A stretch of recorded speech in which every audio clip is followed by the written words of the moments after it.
In the name of God, the compassionate, the merciful, I am grateful to God for giving us opportunity to meet. And these are new experiences for us that maybe open new horizons for how to connect and how to work together. I was very impressed by the presentation by Christopher and Jane, and I would like to offer a few thoughts, but this is not a kind of comprehensive discussion about the call of God, and just few thoughts. And it is also something that can be as a continuity of the previous discussion we had about how to discern will of God. So it seems to me that God the Almighty has a special plan for every human being. So although He has created many human beings, but He never treats us in kind of as bulk, or as mass produced products. Each person is unique, and this uniqueness is reflected in different ways. The way He loves each person, the way He cares for each person, and the way He plans and supports each person. He knows how to deal with every person, but sometimes we miss. So sometimes I think God should treat me in the way that He treats someone else, either by thinking I am the same or by generalizing. So the problem is from our side, that sometimes we don't know what's unique in us, what are the talents, opportunities, things that I have, and therefore we may fail to really live that unique side of ourselves. But God is not like that. So He knows exactly what each person can become and what each person needs. So this general plan for humanity and specific plans for each individuals are reflected even before our creation in this world. In the Quran, we have this concept that God has made a covenant with all human beings even before we were born. And there is discussion among Muslim exegetes, Muslim philosophers, Muslim theologians, mystics. All of them discuss this issue. Where was that covenant? We have the concept of, we say, alam dhar, universe of particles, because the Quran says, إِذْ أَخَذَ رَبُّكَ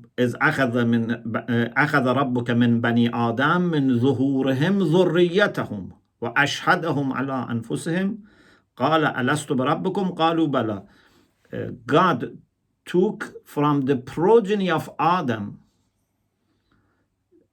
and made them witness themselves and asked them, am I your Lord? And they said yes. So there is a I can say moment, or there is a place, or there's experience that all human beings have had of witnessing the relation with God, and based on that being very clear and certain that He is our Lord. But in this world, we may miss that and we need to gain it again. But is it that world prior to this world in time, or prior to this world in order? That's another discussion. But basically, God with every person has a covenant before even we are coming to this world. And when we come to this world, again, God has a special expectations, a special plan for every person, in addition to the general plan that he has for humanity. So part of it is shared by all human beings, part of it is for every person. Now, how does God help us to move towards that plan that he has for us in general and in particular? I think we know more about the way he has plans for us in general and move us towards that. For example, we say by sending prophets and messengers and revelation and intellect and conscience, God teaches us what we should do, what we shouldn't do, what should we believe, what we shouldn't. We don't want to talk about that now. But it seems that in addition to that general guidance that we all receive, God has ways of helping every person in his or her journey. And he is not only relying on the general guidance that he gives to everyone. And the more you are receptive and the more you are seeking this personal guidance, the more you receive it. Therefore, maybe a person after 10 years, 20 years, 30 years, 40 years of life of faith and love for God would be very clear about what he or she should do. Because the more you go this path, the more you show appreciation, the more you receive guidance from God. But what is interesting is that there are critical moments in our life that if we don't make the right decision, we would never be able to make up for that. Especially when you are a teenager or you are very young, what type of person you want to become, what type of lifestyle, what type of connection to God, to yourself you want to have. And it seems that God has a special plan for these moments.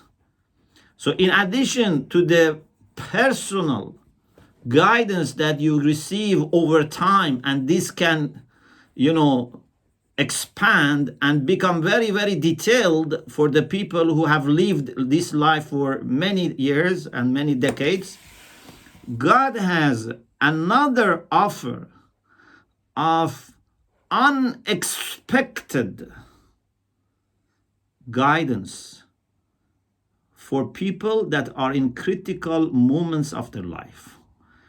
They come like flash of light, but they are very powerful, very, very strong, and many times overwhelming. So this person has never had maybe that much religious life, but all of a sudden feels his heart or her heart is beating for God or full of love. This is what in Islamic spirituality is called jazba. Jazba means attraction. So sometimes this happens that you think without any clue, all of a sudden there is a strong wave of love coming from God and capturing your heart, and you are overwhelmed. Your life is totally different from a few days ago. And you are so much taken by that positive and loving experience that you think you have to now adapt a new way of life as a response to that. You cannot ignore it. It's not just like sometimes, for a few days we feel very good, we feel very spiritual, and then it goes away. No, this is not like that. This is something that the very foundations of your soul shakens you, or from mind shakens you. Every aspect of you, your mind and heart, all are affected. So we have a saying in some mystical books, it is attributed to the Prophet. I am not sure because I couldn't find it in the collections of hadith, early collections of hadith so far, but many people have quoted this, that جذبة من جذبات الحق توازي عمل الثقلين. One attraction or one act of God attracting us towards himself is parallel to what the human beings and jinns can take through their worship. So imagine how much you can gain through your worship of many, many years. Sometimes this experience has equal energy to all the worship that human beings can get, and it happens at once. So it's very overwhelming. And this is something that in those critical moments of our life that God feels or God knows that we need extra help. We need a kind of shock. We need a kind of flash of light. We need a kind of wake-up call. God provides us with this kind of call towards himself. And I was thinking that actually it is interesting that sometimes this may happen when God has a plan also for a community, for a group, when there is a collective movement, when there is a collective spirituality, for example, to be formed, that few people feel the same way in different parts of the world. Because God has a plan to bring them together. So it's not just a general plan for humanity, and it's not only individual, it is something in between. It's a collective way of jazb, that if we call it. And I think, what, for example, we see in like Focolare, or some similar, movements, is that it seems that God sometimes at a certain time has a plan that needs many people to work together. And someone is in a, living in a city, someone in a village, someone in the west, someone in the east, but somehow the Spirit is working and bringing all of them, or at least inviting all of them with very powerful message towards the same plan that God has. What I also want to add is that this call from God, if it is really from God, is not just emotions. Because sometimes people who are not religious or have not experienced, they think maybe religious people are very emotional, or, they are not very critical, very rational, But it's not like that. It's actually when your heart and mind are in the best kind of harmony with each other, and you feel that you understand, if it is a genuine one, if it is genuine attraction from God, you feel what you sense in your heart and what you understand are quite compatible. It's not that you have to close the eyes of your mind and overlook the flaws in your arguments and your conclusions just to be able to go by your heart. I think if it is really from God, your understanding is also very clear. Not just you feel very strong emotions inside. And then for myself, my main kind of call that I can say, if there is a call, was when I decided to go to the seminary when I was a teenager. And